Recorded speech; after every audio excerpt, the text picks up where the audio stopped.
National conference और PDP की। मुझे बताइए, अगर इसराइल कोई हिंदू कंट्री होता तो ठीक है, वहाँ भारत उसको सपोर्ट करके शायद वोट बैंक की सियासत यहाँ कर देता। कितने जीवजार या कितने यहूदी भारत में रह रहे हैं जिनके लिए देश के प्रधानमंत्री रिलीजियस कार्ड खेलते हैं। एक रियलिटी है और हकीकत है। भारत कभी दहशतगर्दी का सपोर्ट नहीं कर सकता, आतंकवाद का सपोर्ट नहीं कर सकता, वो चाहे जिस रूप में हो, चाहे वो ऑर्गेनाइजेशन के रूप में हो, चाहे वो किसी कंट्री के रूप में हो।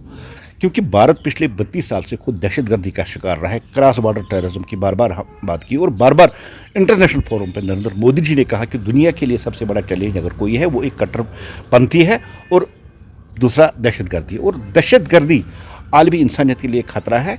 ये इंटरनेशनल लेवल पे बार बार देश के प्रधानमंत्री जनाब नरेंद्र मोदी जी ने बात की है। आज अगर फ़लस्तीन और इसराइल में जो कुछ आज हो रहा है, जिस तरह से आज सुबह सुनने में भी आया है किसी हॉस्पिटल पे हमला हो के वहाँ जो आम 500 नागरिक है जो वहाँ मार डाले गए, वो दुख होता है। लेकिन अगर आप इसकी बेस देखेंगे, अगर आज गाज़ा पट्टी में आम शहरियों को मारा जाता है, आम शहरी कहीं शिकार हुए हैं, वो हमास जैसी जो टेरर ऑर्गेनाइजेशन उनकी वजह से है।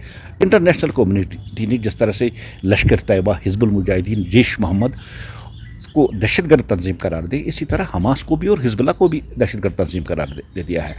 अगर रिलीजियस सेंटिमेंट्स के साथ कोई यहाँ खेल रहा है और रिलीजियस कार्ड यहाँ खेल रहा है, वो पीडीपी है और वो नेशनल कॉन्फ्रेंस है। क्योंकि उनको पता है जम्मू कश्मीर एक मुस्लिम मेजॉरिटी स्टेट और जम्मू कश्मीर के लोग फ़लस्तीन के साथ हमदर्दी रखते हैं, इसलिए उन्होंने जो अपनी ज़मीन जो खो चुके हैं उस ज़मीन को वो ढूंढने के लिए आज वो खुल के दहशतगर्द ऑर्गेनाइजेशन को नज़रअंदाज करके वो सपोर्ट कर रहे हैं। ठीक है, फ़लस्तीन और जो इसराइल का वो जो कंट्रोल चल रहा है, जो वो बहुत पुराना है और भारत के हमेशा दोनों कंट्री के साथ अच्छे ताल्लुकात रहे, चाहे वो इसराइल हो चाहे वो फ़लस्तीन हो, और वहाँ देश के वज़ीर-ए-आज़म गए भी हो, उनके साथ अच्छी ताल्लुकात रहे। लेकिन हमें उस जड़ तक जाना चाहिए, दहशतगर्दी की सपोर्ट किसी भी हाल में नहीं होना चाहिए, चाहे वो दहशतगर्दी किसी ऑर्गेनाइजेशन के रूप में हो या किसी कंट्री के रूप में। दहशतगर्दी को कंडम करना, और भारत कभी भी किसी दहशतगर्द तंजीम को सपोर्ट नहीं कर सकता।